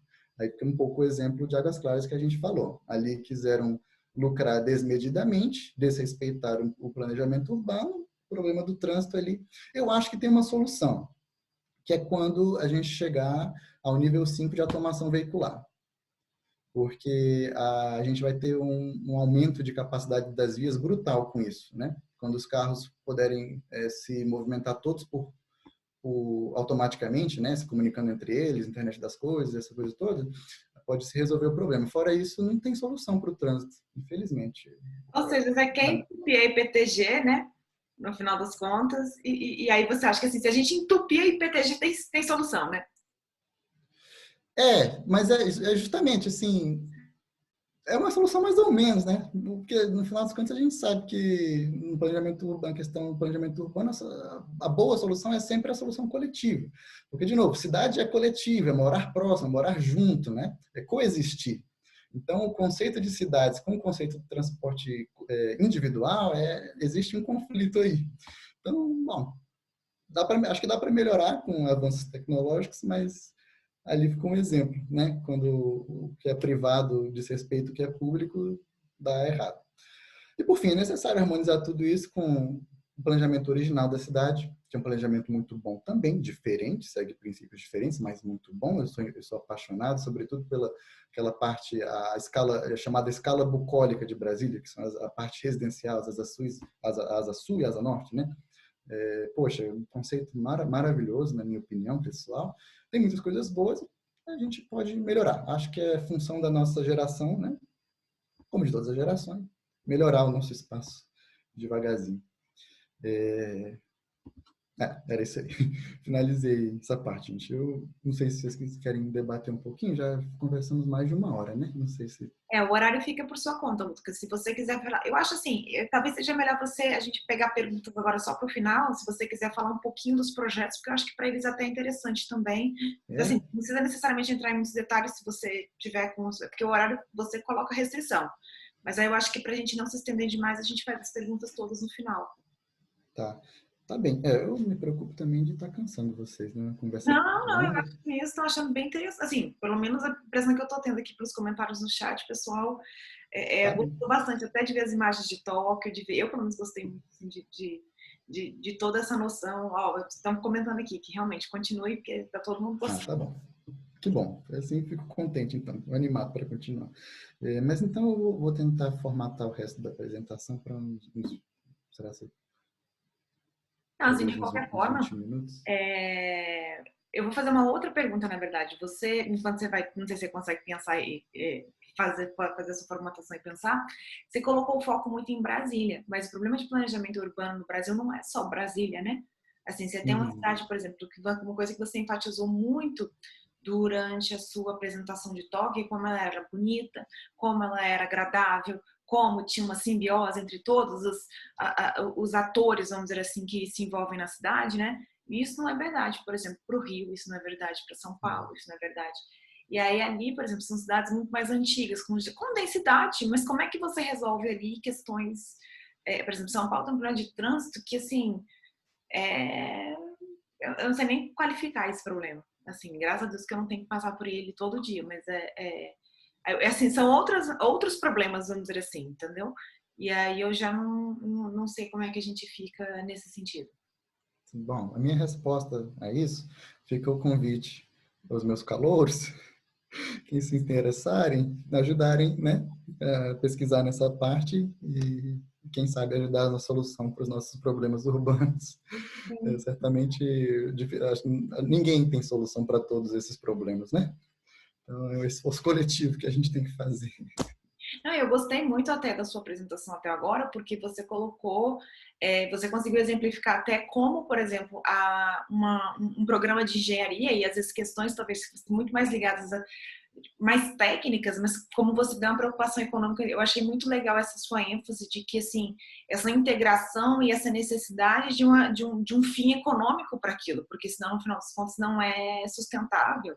Eu achei isso muito interessante, assim, a ênfase que você colocou. Ah, pois é, aqui uma coisa que eu aprendi bastante, ficou bem claro na universidade, é que não existe engenharia sem economia, né? Não existe, ainda mais esses projetos grandiosos, né, que são caros, exigem um esforço da sociedade para se realizar, não são possíveis de ser feitos sem economia. E é aí que entra a nossa função, né, como profissionais de economia. Bom, acho que na próxima apresentação, eu vou falar bem de projeto mesmo, daí vocês vão poder ter uma visão de como é que a gente se insere nesse tipo de projeto, né? Então, vou passar adiante.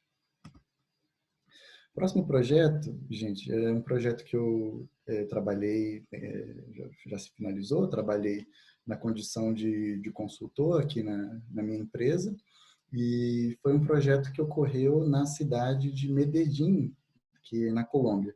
Gente, Colômbia é um país vizinho, próximo da gente, que a gente conhece tão pouco, um país tão interessante, né? Recomendo quem tiver a oportunidade de se aprofundar a respeito. São 50 milhões de pessoas, portanto, cerca de um quarto da população brasileira, mas a cidade de Medellín é a segunda maior da Colômbia, com 2,5 milhões de pessoas. Como o Brasil, se parece muito com o Brasil em vários aspectos, inclusive na questão da desigualdade, tá? Também violência urbana, esses problemas todos que tem no Brasil, lá tem também, bem parecido. Mas é um país que está chamando muita atenção do mundo.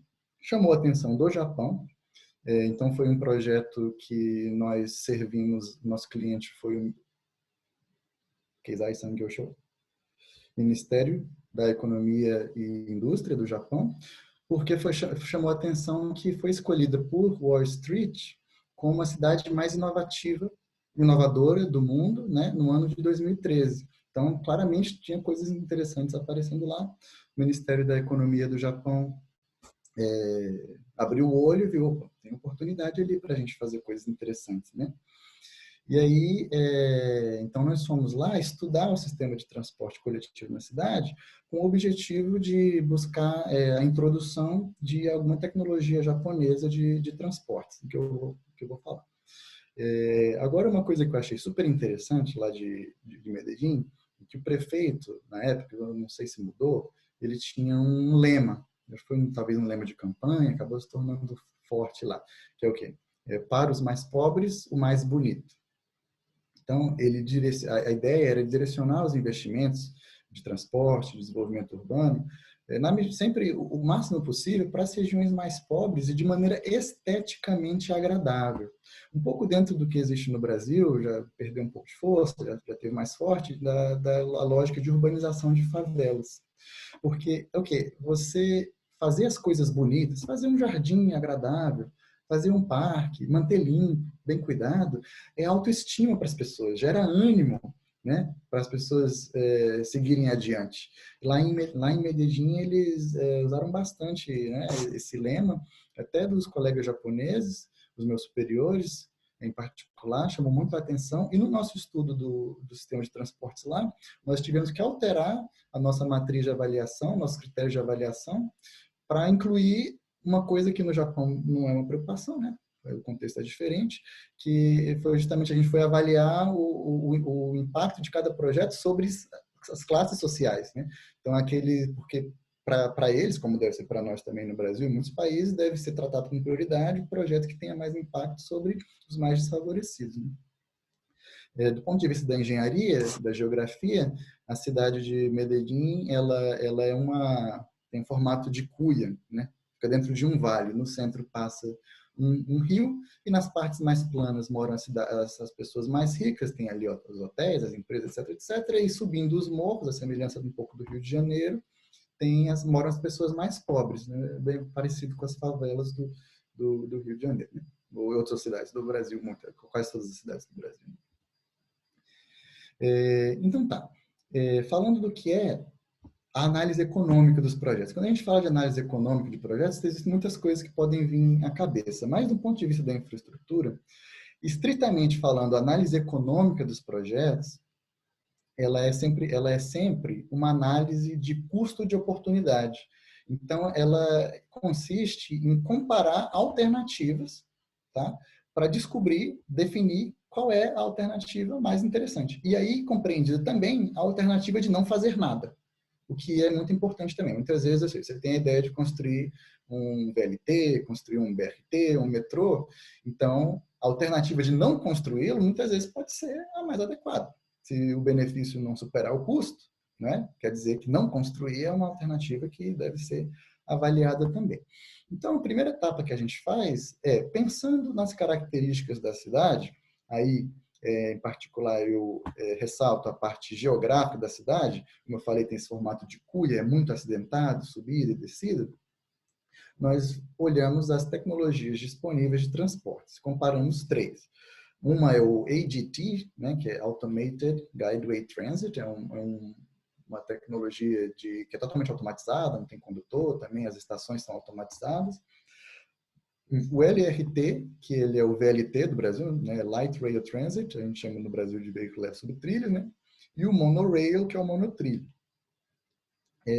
Dentre esses três, olhando só para a questão da geografia da cidade, o que mais chamou a atenção foi justamente esse primeiro, o AGT, porque ele é um veículo que é sobre pneus.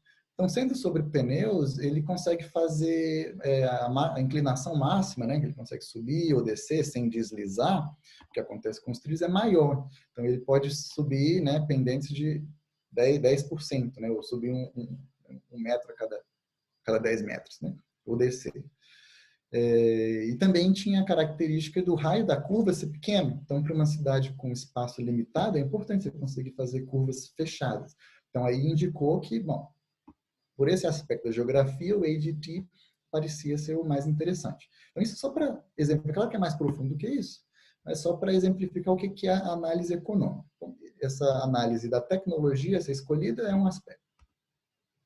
Isso daqui é mostrando o que é o AGT, né? O AGT, ele, na verdade, eu morei próximo dele. Durante 2 anos e meio, eu usei ele diariamente para ir para a universidade. E é bem desse jeitinho, como vocês estão vendo na foto. Eu saía cedinho, aliás, eu dava aula de inglês às 8 da manhã. Saía de casa às 7, não tinha quase ninguém no trem. Eu sentava sempre na primeira cadeira aqui da frente, como não tem condutor, podia ir assistindo a paisagem. E ele passa por um bairro bem famoso aqui da cidade de Tóquio, que é um bairro também com TOD, então ele faz parte do planejamento urbano desse bairro, ele atravessa essa ponte que vocês veem na foto inferior no canto esquerdo, que é chamada Ponte do Arco-Íris, Rainbow Bridge. À noite ela é iluminada com as cores do arco-íris.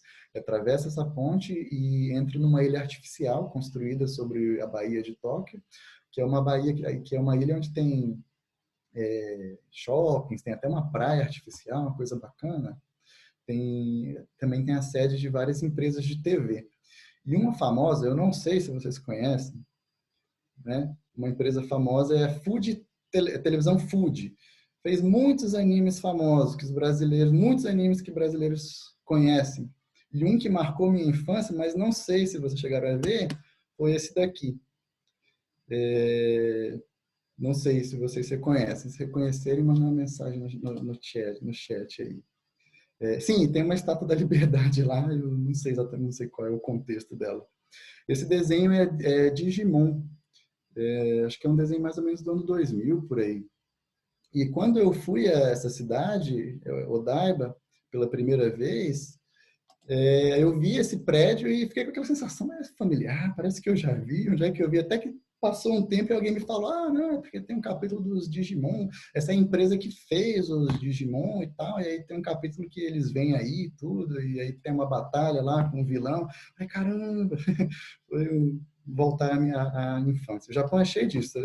Um monte de lugar que você chega e tem ali uma estátua de um personagem que, sei lá, teve uma história com aquele local, ou que o desenhista dele, o autor dele nasceu naquele local. É o paraíso dos nerds. Tá, voltando à apresentação, cadê que não passa o slide? Questão da análise econômica. Agora, entrando num aspecto mais matemático da coisa. Questão da demanda. O sistema de transporte ele precisa ser adequado à demanda projetada para a região, obviamente, né? Então, esse gráfico ele mostra uma relação aí, mais ou menos, de quais são, né? Qual é a tecnologia de transporte mais adequada para cada nível de demanda. Então, no eixo Y, você tem aí o número de passageiros por hora e por direção. Se você tiver um número pequeno, cerca de 2.000 passageiros por hora, então você precisa de transporte de baixa capacidade, que são ônibus, né? E o transporte de mais alta capacidade, ali para 30.000 pessoas por hora, é metrô. E, aliás, existem metrôs com muito mais capacidade do que isso, 60, 70, 80 mil pessoas por hora, também existe. Agora, se você estiver falando de distâncias maiores, aí na faixa de 20 para até 50 quilômetros, aí você pode pensar em trens suburbanos, né? Que vão cobrir longas distâncias. Então, deixa eu... Só um segundo, perdão. Então, a gente começa esse estudo pelo plano de transportes da cidade. O plano que mostra quais são os corredores que têm prioridade, quais são as rotas, as vias que se querem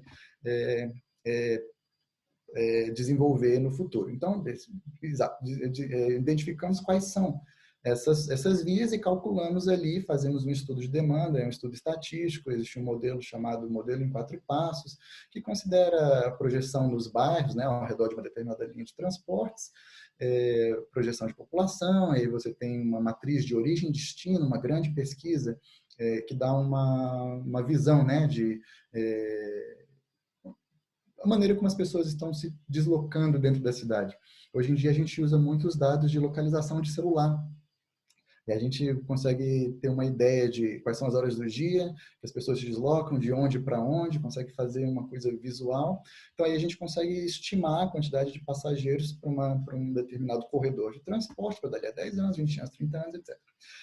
Dentre essas vias, então, como a gente já tinha escolhido no passo anterior, a tecnologia fisicamente mais adequada era o AGT. Então, a gente coloca essa restrição, queremos AGT, então vamos ver agora quais são as vias que tem, quais são os corredores de transportes que têm a demanda mais adequada para a capacidade do AGT. O AGT, ele está aqui no meio, é uma tecnologia de capacidade intermediária, né, menos do que um metrô e mais do que um VLT ou do que um ônibus. Portanto, as vias, cada pontinho desses aqui, está escrito 10, 9, 14, 4, 8, são os corredores de transporte que tinha no como é que chamava esse documento? O plano de transporte urbano lá da cidade de Medellín. Então, dentre as vias possíveis, tinha 3 que cabia, né, dentro do monorail, cabia dentro do AGT, a demanda estimada do AGT. E aí, mais um passo de análise econômica. Para essas 3 vias, tem aqui até o nome delas, né? Calle 10, San Juan e de la 65. A gente faz uma análise multicritério, vários critérios. A gente tem aqui, por exemplo, o que a gente já havia mencionado, demanda de passageiros, conexão com outras rotas, né? Que é a questão da interconectividade. Será que nós vamos ter né, para cada uma dessas rotas, vamos analisar o quanto ela se conecta com a rede de transportes já existente. Depois verificar, obviamente, o custo de construção fundamental, né? Será se em alguma das vias vai ter mais desafio, vai ficar mais cara a construção? Problemas geológicos, será se você construir uma coisa ali, o solo não vai ceder? Pode acontecer. Não sou muito especialista nessas coisas, mas a gente tem que verificar essas coisas, né? É claro que a gente tem uma equipe de engenheiros, cada um especializado em uma área, e é basicamente isso mesmo. Para cada uma dessas linhas tinha um engenheiro diferente, tá? Que nós viajamos em grupo a Medellín para fazer esses estudos. Foram 13 viagens, inclusive, no espaço de 6 meses. Depois, nessa questão, aquisição de terras, sempre uma questão problemático, porque pode envolver, por exemplo, expropriações, né? Então, tem que verificar, vamos buscar aquela linha que exige menos expropriações, né? Outra questão, paisagem. Será que não vai ficar feio? O EDT, normalmente, ele é aéreo. Será que não vai, por exemplo, passar no meio de uma região histórica, né? Que vai, né, enfeiar a cidade, digamos assim? Outra coisa, também por ele ser suspenso, passa muitas vezes ao lado da janela das pessoas. Então, vamos verificar dessas 3 vias, quais são aquelas que têm mais problemas de privacidade, aquelas que têm menos, né? Então, basicamente, a gente dá uma nota acho que era de 0 a 100, né? Para cada um desses critérios, para cada uma das 3 rotas, e aí, ao final, a rota com maior nota foi a rota escolhida. Eu não posso mostrar, infelizmente, porque aí é confidencial. Então, essa é a parte da análise econômica. Se faz assim, como eu falei, é uma análise de custo-benefício, uma análise de alternativas. Qual é a melhor alternativa? Gente, é fundamental fazer isso, porque em projetos de infraestrutura, projetos que envolvem muitos stakeholders, né, afetam a vida de muitas pessoas, se você não mostrar com o máximo de transparência, com o máximo de simplicidade e clareza que determinada opção é a melhor, indiscutivelmente é a melhor, você abre margem para legítima, né, oposição aos projetos. E aí muitos projetos acabam ficando no meio, né? Acabam sendo abandonados, bons projetos acabam sendo abandonados devido à falha na construção do consenso ao redor do projeto. Então, é função do economista trabalhar com esse tipo de análise econômica dos projetos. E um projeto bem feito reduz muito a possibilidade de que, né, sei lá, a associação dos moradores no bairro tal vai lá e se opõe ao projeto. Aí você vai e explica, não, olha só, gente, por esse motivo, esse projeto é muito bom. Se você convencer aquela associação, ela passa a ser seu aliado e o projeto vai para frente, né? Muitos projetos no Brasil fracassam devido a essa fraqueza na análise econômica dos projetos, infelizmente. Agora, entrando na parte financeira dos projetos, na parte que muita gente associa com econômico, né? Não deixa de ser econômico, mas rigorosamente falando é financeiro. O financeiro é olhar mesmo para a parte, ou seja, a empresa que vai operar o projeto, né? Olhar para as contas dela. E aí, para isso, a gente começa considerando vários esquemas diferentes. Será que a gente vai fazer uma PPP, uma parceria público-privada? Um BOT, que é Build, Operate and Transfer? Bom, esse detalhe fica para depois. Será que vai ser só um projeto público, um projeto totalmente feito com recursos públicos? E aí, quem é que vai pagar? Vai ser o governo? Vai ser a empresa privada? Será que a gente consegue investidores privados, um fundo de investimentos? Será que vai ser um banco internacional, um BID da vida, um banco mundial? Será que vai ser, no caso aqui, um empréstimo de um país estrangeiro? Que foi o caso do Japão, né? Que faz isso bastante, vários lugares do mundo. Então, a gente primeiro considera essas questões, que é o business scheme, que a gente chama, esquema do negócio, né? E depois, para a parte financeira, a gente entra lá com vários assumptions. Então, só para ilustrar, né? Não dá para entrar assim, com todos os detalhes da coisa, mas a gente assume 35 anos de operação, 105 de construção, 30 de operação, assume ali um determinado taxa de juros, né? Para o projeto, para o empréstimo que tem que ser feito, ninguém consegue pagar, ninguém consegue pagar, né? Tirar do bolso e pagar um projeto desse de uma vez, nenhum governo consegue fazer isso. E aí, taxa de inflação, considera os custos, considera as receitas, coloca ali o valor da passagem, vai ser $1 por viagem, etc. Né? Então, faz esses assumptions. E o que é interessante é que a análise financeira é tanto arte quanto ciência. É arte, porque esses parâmetros eles não estão escritos em pedra, eles são meio que chutados, são meio que adivinhados. Mas o consultor, né, a pessoa que está fazendo a análise financeira, ele tem que colocar parâmetros que são críveis, que são aceitáveis, né? E, sobretudo, quando você está trabalhando em projetos internacionais, você tem que estudar a economia daquele país para entender, será que essa taxa de juros faz sentido naquele mercado? Será que essa taxa de inflação faz sentido naquele país? Né? Então, a gente vai olhar ali qual é a variação, né, a volatilidade na taxa de inflação daquele país. Mais volatilidade na taxa de inflação gera volatilidade nas receitas do projeto, mais risco do projeto. Né? Então, para cada país a gente tem que analisar essas variáveis, que são inclusive macroeconômicas. Né? E aí a gente pega e faz a projeção do fluxo de caixa, basicamente, para o período. Vocês podem ver aí de 2030 a 2059, que foi o que nós assumimos, né? Foi a assumption, né? Do projeto. E coloca lá, em azul, vocês podem ver as receitas do projeto, que a gente assume. Essas receitas são basicamente o quê? O valor da multiplicação da passagem, né? Pelo valor que nós calculamos etapas atrás, da demanda projetada. Depois os custos. Você tem ali os custos aqui no caso dessa figura, já tem os custos de operação. Tem que considerar os custos de construção também. Aí, olha só. Se a gente considera um cenário que a gente paga os custos da construção e da manutenção do sistema inteiro, né? Só com o valor das passagens, a gente projetou aqui no nosso estudo que o payback ia ser em 2058, 29 anos de operação, coletando as passagens, né, o valor das passagens, a gente conseguiria pagar a construção e a operação. Mas a taxa interna de retorno, 0,59%. Eu não investi nisso, não.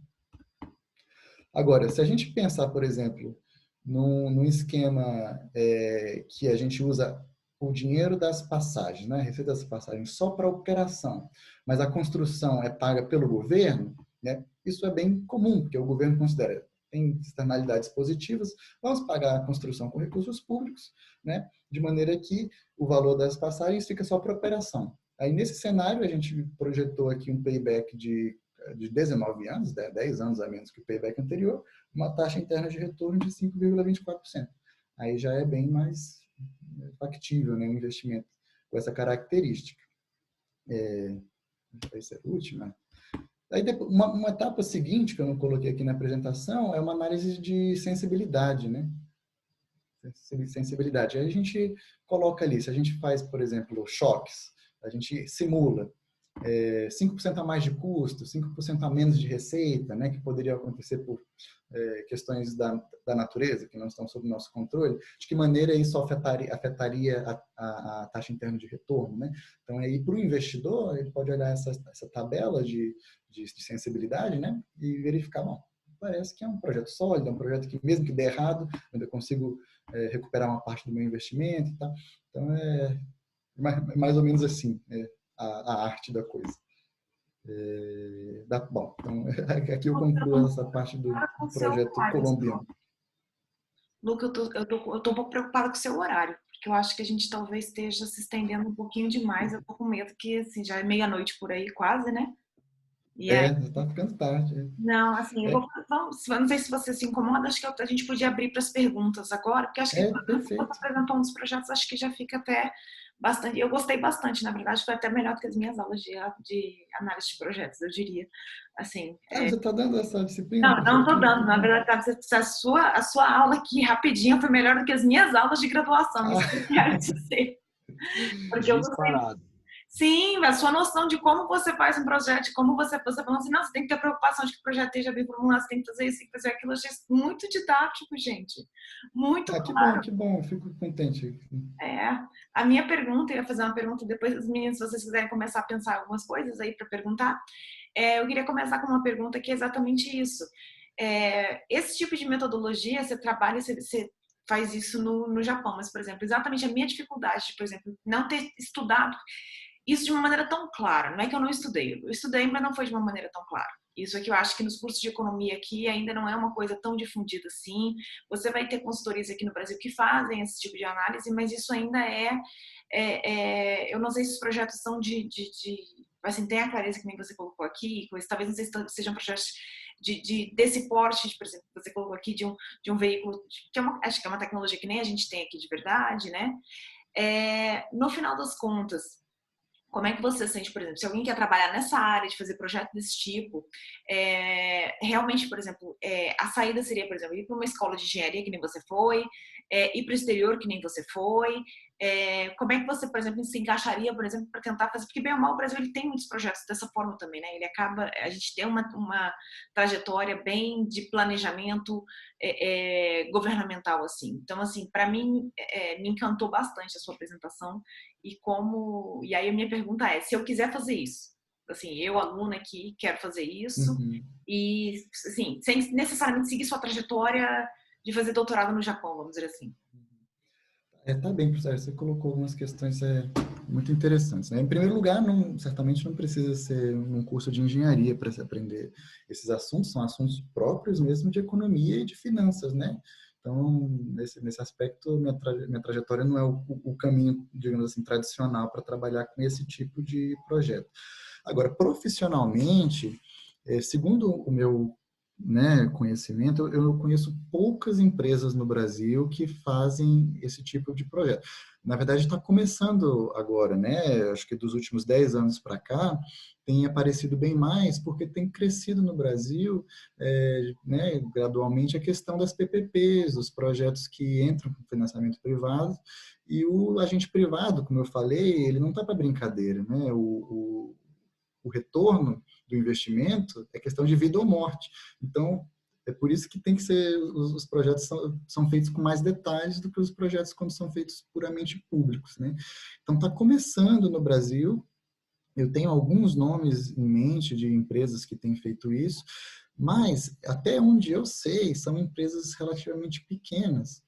E então eu não sei se para quem está começando a carreira elas teriam essa capacidade de servir como escola, né, de fornecer as oportunidades de aprendizado. Então, para essa área de estudo, dentro do meu conhecimento, eu acho que é fundamental estudar no exterior, outros países. E alguns países que são muito referência nisso são a Inglaterra. Inclusive, eu tenho alguns contatos no Ministério aí da Economia, que estão tentando usar uma espécie de guia preparado pela Inglaterra para a elaboração de projetos. Estão tentando popularizar no Brasil um guia em inglês. Você parece muito ao que nós fizemos no Japão. Na verdade, é bem parecido no mundo inteiro. Então, poderia indicar a Inglaterra nesse sentido, né? O Japão também, eu estou aqui. Mas, basicamente, esses dois países seria a minha recomendação no momento. E como é que foi, assim, você apresentou esse da Colômbia, e aí pela sua lista eu vi que você tinha um de Moçambique e um da África em geral. Como é que foi, na verdade, a experiência de trabalhar, você falou que você teve as viagens, como é que é, assim, você falou do seu espírito aventureiro, como é que foi essa experiência de rodar o mundo, assim, o que você faz nessas viagens? São só viagens de trabalho, como é que ela acaba, como é que é o dia a dia nesse sentido? A aventura é bom, mas às vezes a aventura demais tem seu custo também. Eu passei por algumas situações inesperadas nas aventuras, mas vou passar correndo aqui para essa apresentação de Moçambique. Tem algumas fotos para mostrar, vocês podem ver em geral como é que a coisa se parece. Aqui tivemos um seminário na prefeitura dessa cidade onde nós temos um projeto, né? E, bom, a estrutura é humilde, né? Não tem ar-condicionado, a eletricidade às vezes cai. No hotel a eletricidade não caía porque tem gerador, né? Obviamente você não tem estradas, boa parte dos locais, né? Apesar de que, assim, parece assim, muito com o Brasil, né? O Brasil tem muito de Moçambique, o Moçambique tem muito do Brasil também. Quem viaja pelo interior, minha família vem do interior do Goiás, do interior do Maranhão, e se depara com cenas bem parecidas com as de Moçambique, né? Muitas aventuras. O que eu poderia destacar, talvez, da experiência é que cada país é diferente, né? A cultura é diferente, então você realmente precisa chegar e buscar ouvir mais do que falar para entender, né? E assim evitar de, né, fazer besteira, falar besteira. Acho que, em resumo, seria isso, né? Tem muitos aspectos que poderiam ser cobertos, mas sim, é uma aventura. E deixa eu te perguntar uma coisa.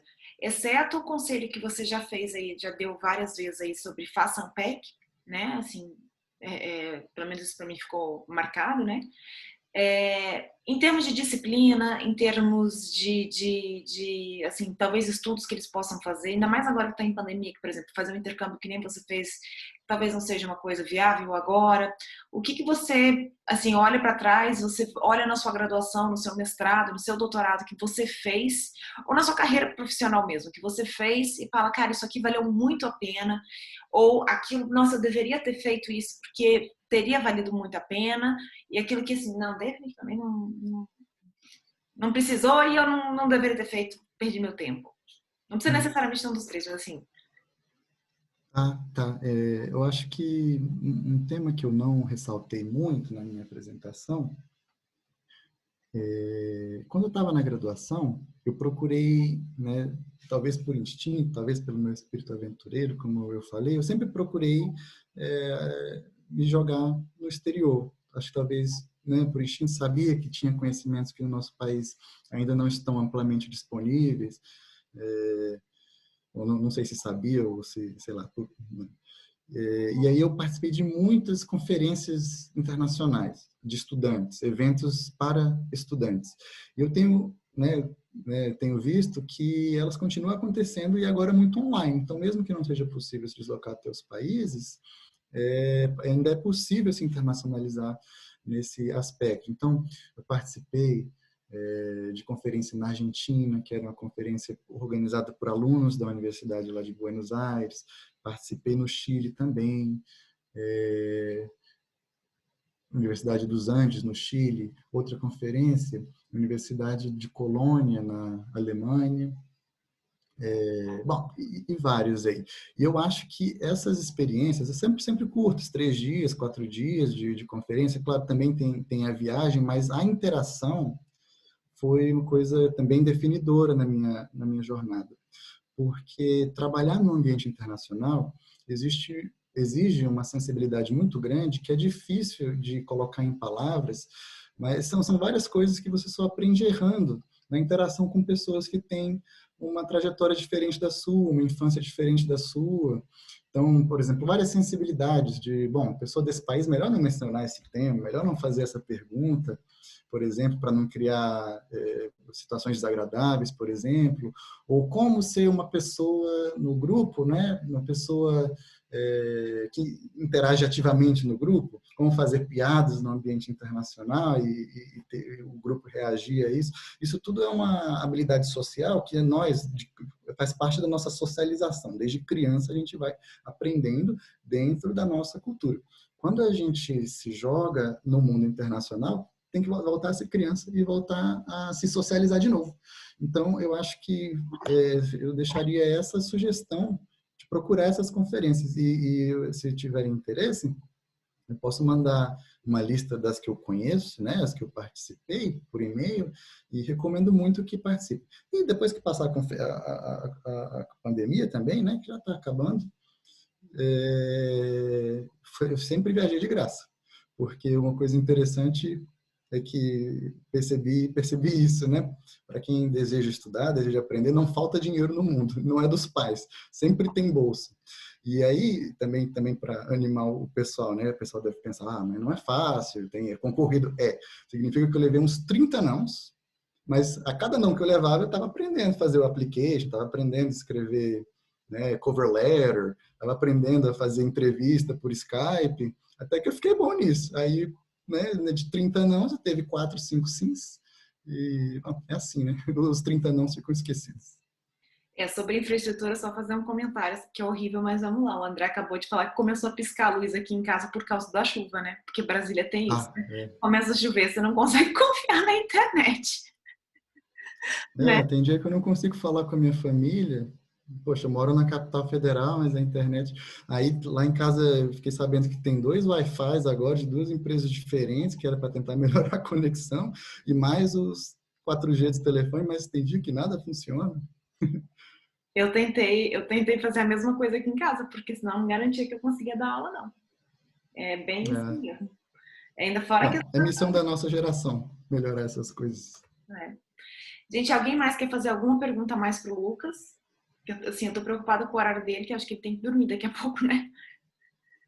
Eu tenho só uma pergunta, Lucas. Tá? Eu tô vendo aí de fundo o seu apartamento, bem design japonês, as paredes e tal. Qual que é o tamanho dele? João? Posso chamar de João? Não, acho que é o Pedro. Pode ser. Ah, não, Pedro? João Pedro. o Pedro até. João Pedro. João, eu acabei de me mudar, na verdade, tem um mês. Ontem fez um mês que eu me mudei para esse apartamento. Estou muito contente, porque antes eu estava morando no apartamento de 23 metros quadrados. Vou mostrar para vocês aqui. Está sendo gravado, né? Não tem Não tem que problema. estar claro aqui. Aqui